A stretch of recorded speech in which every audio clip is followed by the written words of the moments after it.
Hello, it's Tom, and welcome to SoftTalk ASMR. How are you today? I've been getting some lovely comments with the Ringo Starr accent, Thomas the Tank Engine and Friends storybook. So I thought I would start from the beginning. 3 railway engines. I'm going to narrate this now for you with perhaps a few accents. This is the 13th edition, which was printed in 1954 by Wilbert Awdry, Reverend Wilbert Awdry. So I shall start. Hopefully this is some bedtime reading for you. So close your eyes and relax. 3 railway engines. Edward's Day Out. Once upon a time there was a little engine called Edward. He lived in a shed with 5 other engines. They were all bigger than Edward and boasted about it. "The driver won't choose you again," they said. "He wants big, strong engines like us." Edward had not been out for a long time.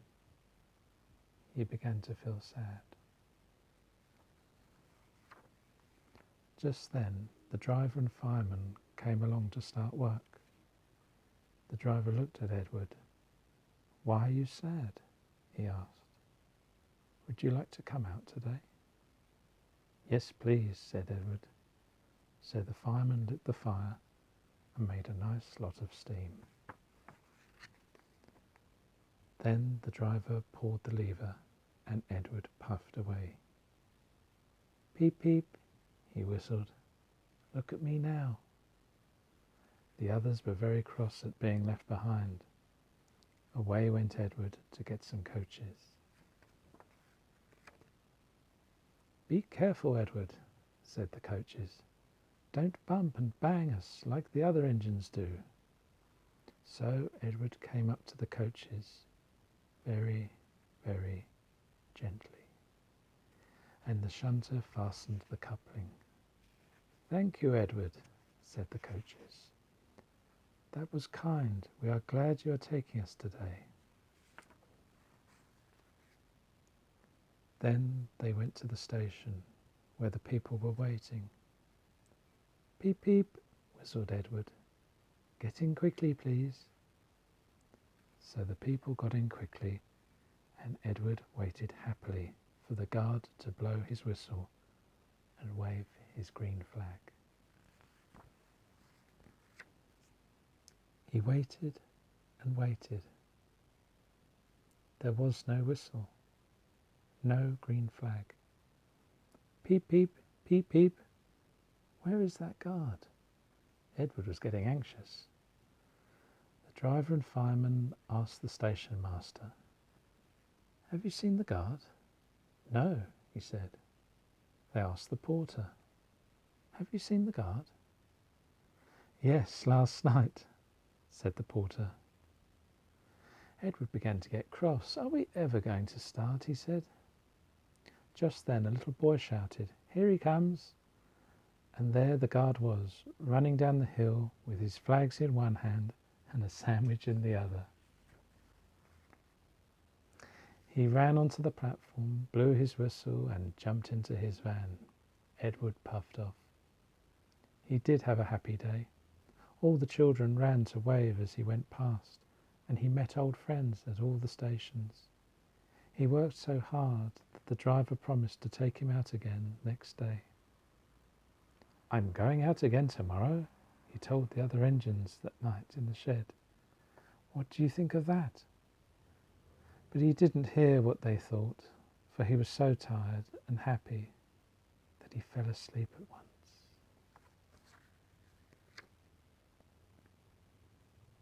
The next story is Edward and Gordon.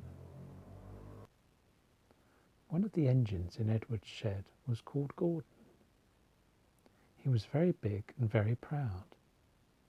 "You watch me this afternoon, little Edward," he boasted. "As I rush through with the express, there will be a splendid sight for you." Just then his driver pulled the lever. "Goodbye, little Edward," said Gordon as he puffed away. "Look out for me this afternoon." Edward went off too to do some shunting. Edward liked shunting. It was fun playing with trucks. He would come up quietly and give them a pull. "Oh, oh, oh, oh, oh," screamed the trucks. "Whatever is happening?" Then he would stop and the silly trucks would go bump into each other. "Oh, oh, oh, oh," they cried again. Edward pushed them until they were running nicely, and when they weren't expecting it, he would stop. One of them would be sure to run onto another line. Edward played till there were no more trucks. Then he stopped to rest. Presently he heard a whistle. Gordon came puffing along, very slowly and very crossly. Instead of nice shining coaches, he was pulling a lot of very dirty coal trucks. "A goods train, a goods train, a goods train," he grumbled. "The shame of it, the shame of it, the shame of it." He went slowly through with the trucks clattering and banging behind him. Edward laughed and went to find some more trucks. Soon afterwards a porter came and spoke to his driver. "Gordon can't get up the hill. Will you take Edward and push him, please?" They found Gordon halfway up the hill and very cross. His driver and fireman were talking to him severely. "You are not trying," they told him. "I can't do it," said Gordon. "The noisy trucks hold an engine back so. If there were coaches now, clean, sensible things that come quietly, that would be different." Edward's driver came up. "We've come to push," he said. "No use at all," said Gordon. "You wait and see," said Edward's driver. They brought the train back to the bottom of the hill. Edward came up behind the brake van, ready to push. "Peep, peep, I'm ready," said Edward. "Poop, poop, no good," grumbled Gordon. The guard blew his whistle, and they pulled and pushed as hard as they could. "I can't do it, I can't do it, I can't do it," puffed Gordon. "I will do it, I will do it, I will do it," puffed Edward. "I can't do it, I will do it, I can't do it, I will do it, I can't do it, I will do it," they puffed together. Edward pushed and puffed and puffed and pushed as hard as ever he could, and almost before he realized it, Gordon found himself at the top of the hill. "I've done it, I've done it, I've done it," he said proudly, and forgot all about Edward pushing behind. He didn't wait to say thank you, but ran on so fast that he passed 2 stations before his driver could make him stop. Edward had pushed so hard that when he got to the top he was out of breath. Gordon ran on so fast that Edward was left behind. The guard waved and waved, but Edward couldn't catch up. He ran on to the next station, and there the driver and fireman said they were very pleased with him. The fireman gave him a nice long drink of water, and the driver said, "I'll get out my paint tomorrow and give you a beautiful new coat of blue with red stripes. Then you'll be the smartest engine in the shed."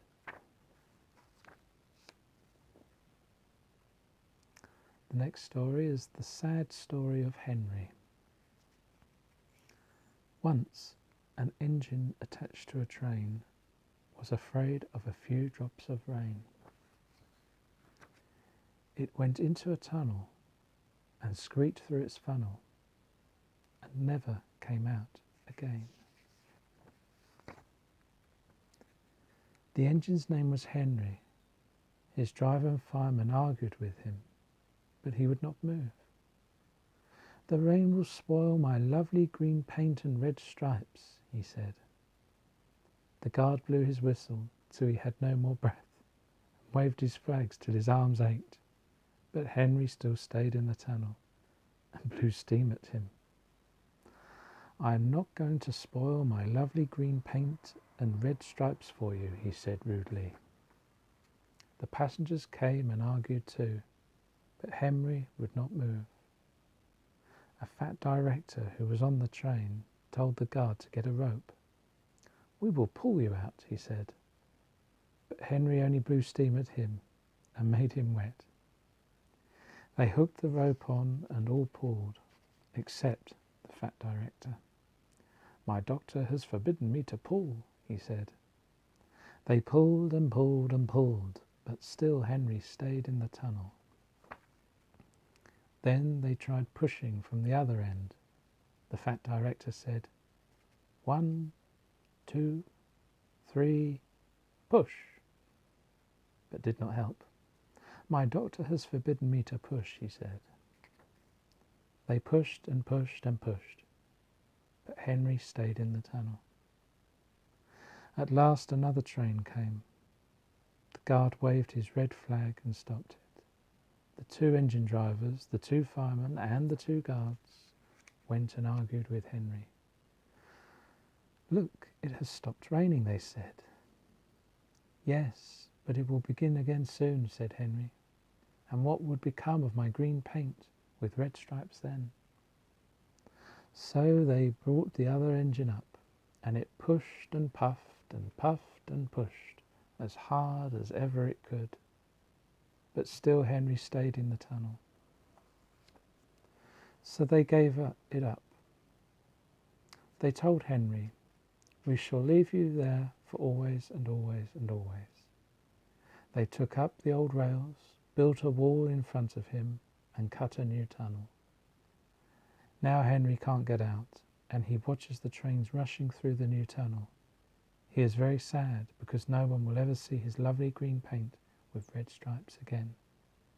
But I think he deserved it, don't you?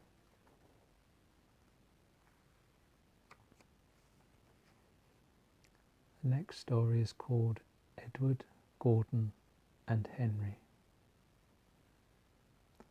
Edward and Gordon often went through the tunnel where Henry was shut up.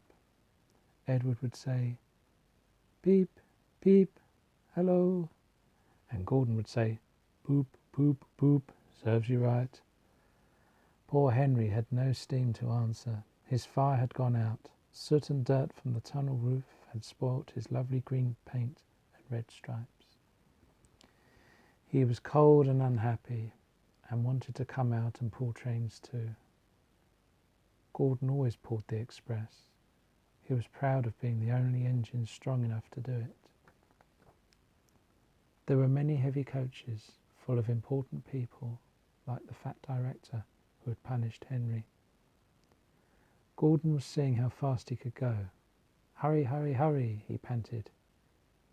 Trickety-trock, trickety-trock, trickety-trock, said the coaches. Gordon could see Henry's tunnel in front. In a minute, he thought, I'll poop, poop, poop at Henry and rush through and out into the open again. Closer and closer he came. He was almost there when crack, whee, he was in a cloud of steam and going slower and slower. His driver stopped the train. What has happened to me? Asked Gordon. I feel so weak. You've burst your safety valve, said the driver. You can't pull the train anymore. Oh dear, said Gordon. We were going so nicely too. Look at Henry laughing at me. Gordon made a face at Henry and blew smoke at him. Everybody got out and came to see Gordon. Said the fat director. I never liked these big engines, always going wrong. Send for another engine at once. While the guard went to find one, they uncoupled Gordon and ran him on a siding out of the way. The only engine left in the shed was Edward. "I'll come and try," he said. Gordon saw him coming. "That's no use," he said. "Edward can't pull the train." Edward puffed and pulled and pulled and puffed, but he couldn't move the heavy coaches. "I told you so," said Gordon rudely. "Why not let Henry try?" "Yes," said the fat director. "I will." "Will you help pull this train, Henry?" he asked. "Yes," said Henry at once. So Gordon's driver and fireman lit his fire. Some plate layers broke down the wall and put back the rails, and when he had steam up, Henry puffed out. He was dirty, his boiler was black, and he was covered with cobwebs. "Oh, I'm so stiff. Oh, I'm so stiff," he groaned. "You'd better have a run to ease your joints and find a turntable," said the fat director kindly. Henry came back feeling better, and they put him in front. "Peep, peep," said Edward. "I'm ready." "Peep, peep, peep," said Henry. "So am I." "Pull hard, pull hard, pull hard," puffed Edward. "We'll do it, we'll do it, we'll do it," puffed Henry. "Pull hard, we'll do it, pull hard, we'll do it, pull hard, we'll do it." They puffed together. The heavy coaches jerked and began to move, slowly at first, then faster and faster. "We've done it together, we've done it together, we've done it together," said Edward and Henry. "You've done it, hooray, you've done it, hooray, you've done it, hooray," sang the coaches. All the passengers were excited. The fat director leaned out of the window to wave to Edward and Henry, but the train was going so fast that his hat blew off into a field where a goat ate it for his tea. They never stopped till they came to the big station at the end of the line. The passengers all got out and said, "Thank you," and the fat director promised Henry a new coat of paint. "Would you like blue and red?" "Yes, please," said Henry. "Then I'll be like Edward." Edward and Henry went home quickly, and on their way they helped Gordon back to the shed. All three engines are now great friends. Wasn't Henry pleased when he had his new coat? He is very proud of it, as all good engines are, but he doesn't mind the rain now, because he knows that the best way to keep his paint nice is not to run into tunnels, but to ask his driver to rub him down when the day's work is over.